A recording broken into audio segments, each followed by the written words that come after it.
ये आपका सम्मान है। इसे बचाने के लिए 6 जनवरी को है जंतर मंतर पर आओ, क्योंकि यहाँ पर हम लोग ईवीएम हटाओ संयुक्त मोर्चा के तहत 12-1 बजे प्रोग्राम कर रहे हैं ईवीएम के खिलाफ। इस देश की 2/3 से ज्यादा आबादी की गर्दन दबोचने के लिए बनाया गया है और यहाँ पुलिस राज स्थापित करने की जो कोशिश की गई है, उस कानून को वापस होना ही पड़ेगा।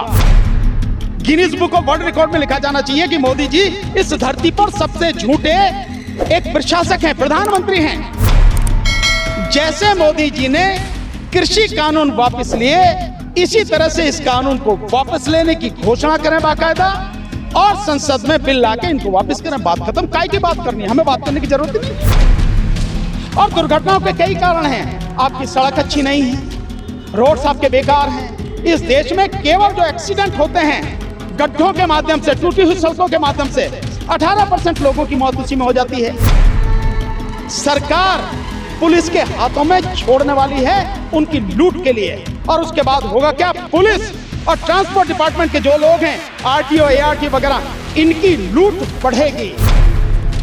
तो बीजेपी को तुम किसी हालत में नहीं हरा सकते, चाहे उसके खिलाफ ही वोट दो, क्योंकि मोदी जी के पास है ईवीएम। ईवीएम से मेरे पे असर पड़ेगा क्या? या आप ही के वोट पर असर पड़ेगा? हर किसी की वोट पर इस देश में लगभग 100 करोड़ मतदाता हैं, यानी 100 करोड़ लोगों की लड़ाई हम लड़ रहे हैं। इस देश की अदालतें बेकार हो चुकी हैं। कुछ न्याय मिल रहा अदालतों से? बताओ किसी को, बताओ सारे के सारे नहीं मिल रहा। और जितने भी सरकारी विभाग हैं वो मोदी जी ने अपने कब्जे में कर रखे, उनकी सांस भी नहीं निकलती। जब बात करने जाओ भैया अच्छे से आदमी भेजना, वो सरकार के दलाल मत भेज देना। इस देश में दलालों की कमी नहीं है। जो स्कूटी चलाता वो भी ड्राइवर, जो स्कूटर चलाता वो भी ड्राइवर, जो मोटरसाइकिल चलाता वो भी ड्राइवर, जो कार चलाता वो भी ड्राइवर, जो जीप चलाता वो भी ड्राइवर, जो टेम्पो चलाता वो भी ड्राइवर, जो बस चलाता वो भी ड्राइवर, जो ट्रक चलाता वो भी ड्राइवर, जो कंटेनर चलाता वो भी ड्राइवर। ड्राइवर मीन्स चलाने वाला, यही तो है।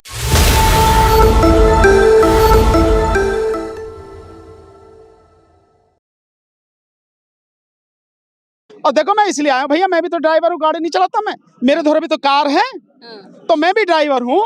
सो मैं अपने भाइयों के साथ में शामिल होना आया इस लड़ाई में। तो यहाँ पर जो कहा जा रहा है, अब सरकार ने भी बोल दिया कि अभी लागू नहीं करेंगे, तो रुक जाइए थोड़ा। सरकार लागू करने की बात तो भूल ही जाए। सरकार को ये कानून वापस लेने पड़ेंगे।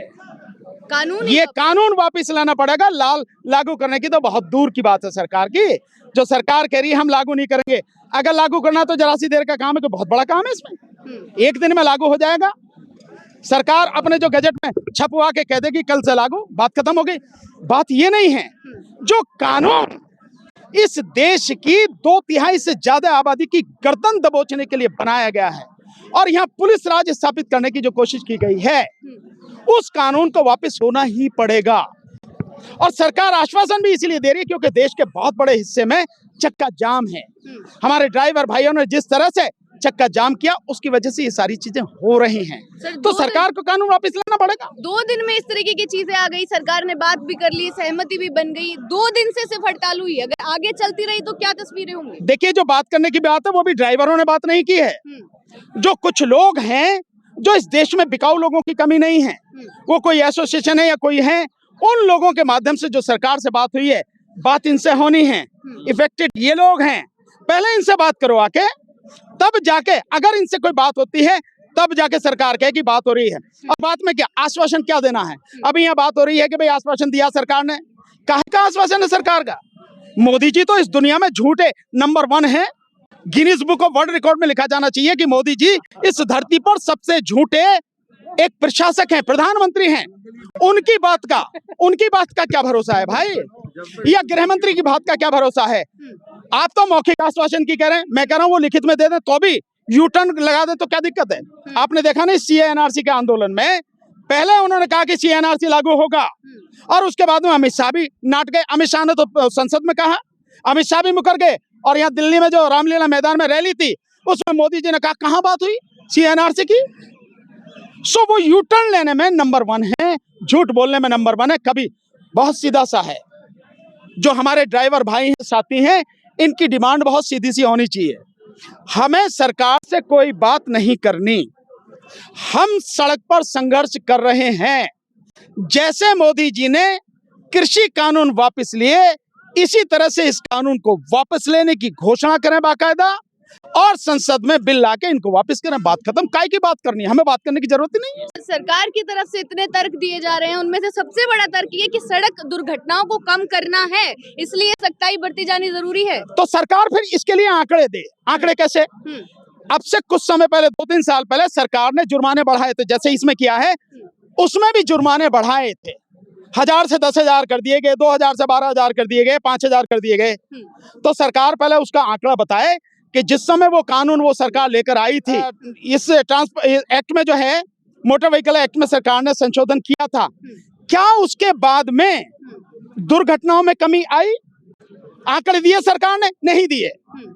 बल्कि आंकड़े ये हैं, और एनसीआरबी का डाटा है कि जो दुर्घटनाएं पहले होती थी, उसके बाद दुर्घटनाएं बढ़ी हैं, कम नहीं हुई हैं। और दुर्घटनाओं के कई कारण हैं। आपकी सड़क अच्छी नहीं है, रोड्स आपके बेकार हैं। इस देश में केवल जो एक्सीडेंट होते हैं गड्ढों के माध्यम से, टूटी हुई सड़कों के माध्यम से, 18% लोगों की मौत उसी में हो जाती है। 1 लाख करोड़ से ज्यादा की संपत्ति तबाह हो जाती है। सरकार ने इस पे कोई ध्यान दिया क्या? इस पे कोई काम किया क्या? नहीं किया। सरकार ने ये ड्राइवर जो लोग हैं, इनसे बात की, आम जनता से बात की, एसोसिएशन से बात की, जो सिविल सोसाइटी के जो प्रबुद्ध लोग हैं उनसे बात की, किसी से बात नहीं की। सरकार अपनी मर्जी से काम करती है, और किया यही जबरदस्ती लेके आई बिना आकलन किए। जबकि कानून का मतलब है, और क्रिमिनल लॉ लाने से पहले उसके जो आधार हैं उनको ध्यान रखने की जरूरत है। और वो आधार है कि चाहे 100 के 100 गुनहगार छूट जाएं, किसी भी बेगुनाह को सजा नहीं होनी चाहिए। और कानून आप ला रहे हैं, कानून सुधारात्मक होने चाहिए, पर ऐसी कोई चीज है नहीं।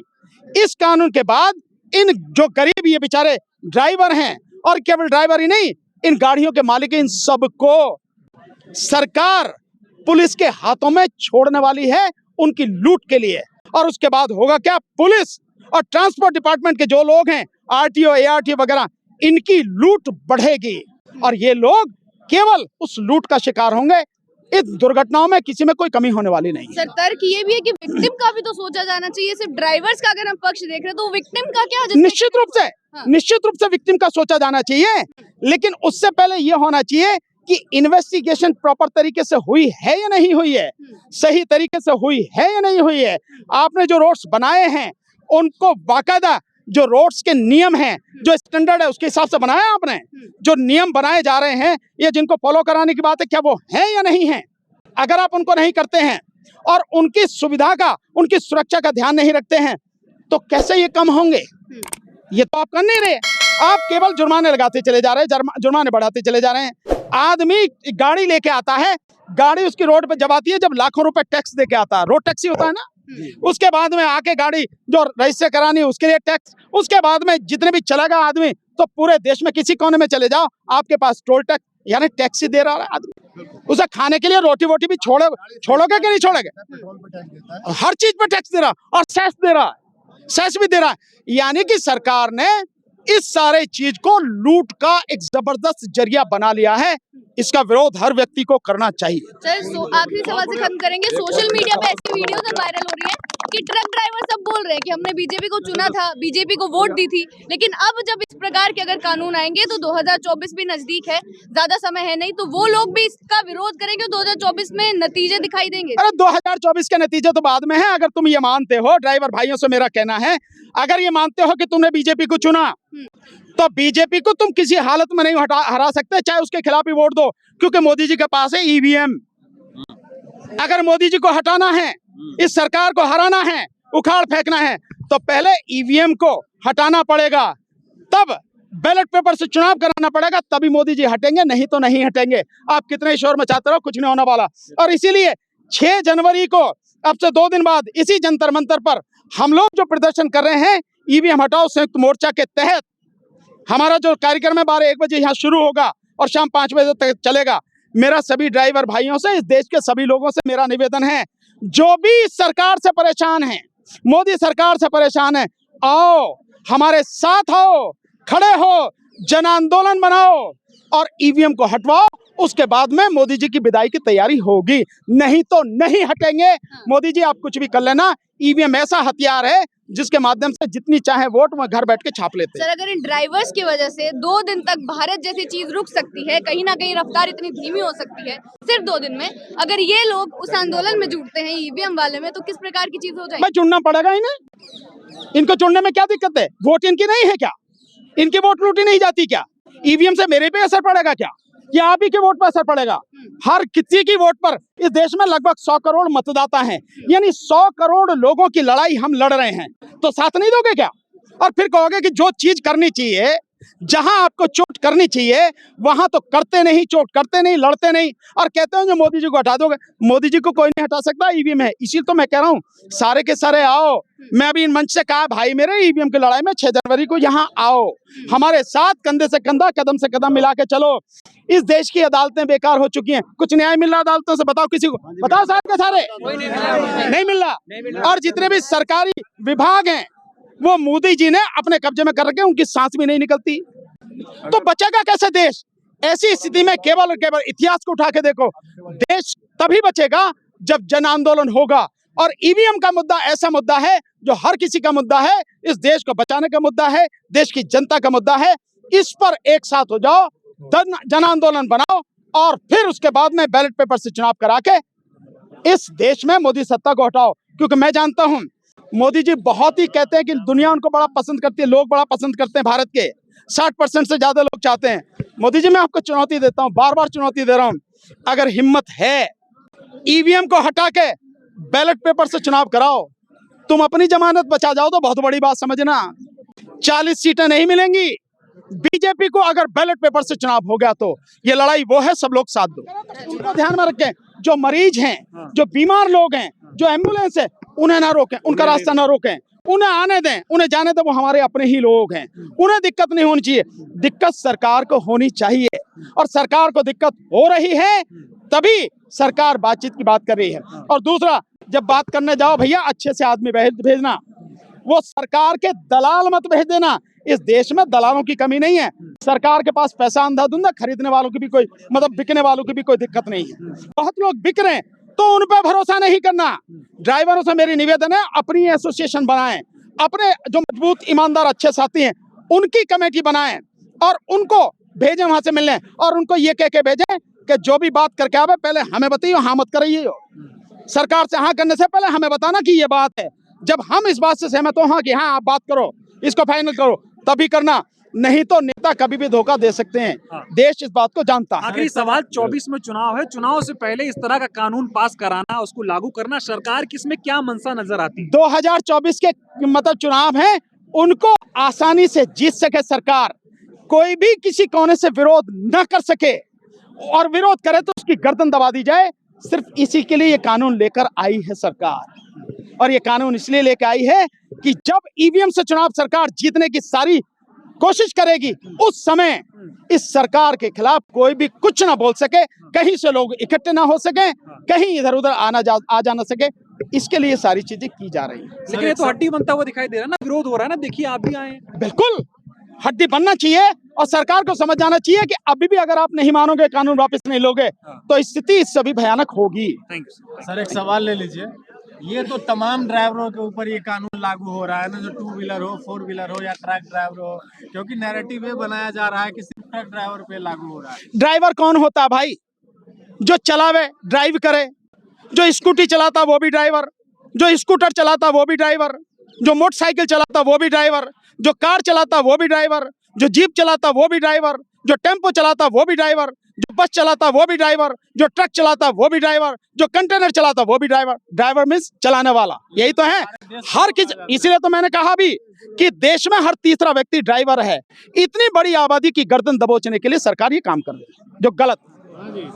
6 जनवरी को यानी अब से 2 दिन बाद इसी जंतर मंतर पर इस देश की तमाम जनता से अपील करता हूं, आओ ईवीएम को अगर हटाना है, अपनी वोट को बचाना है।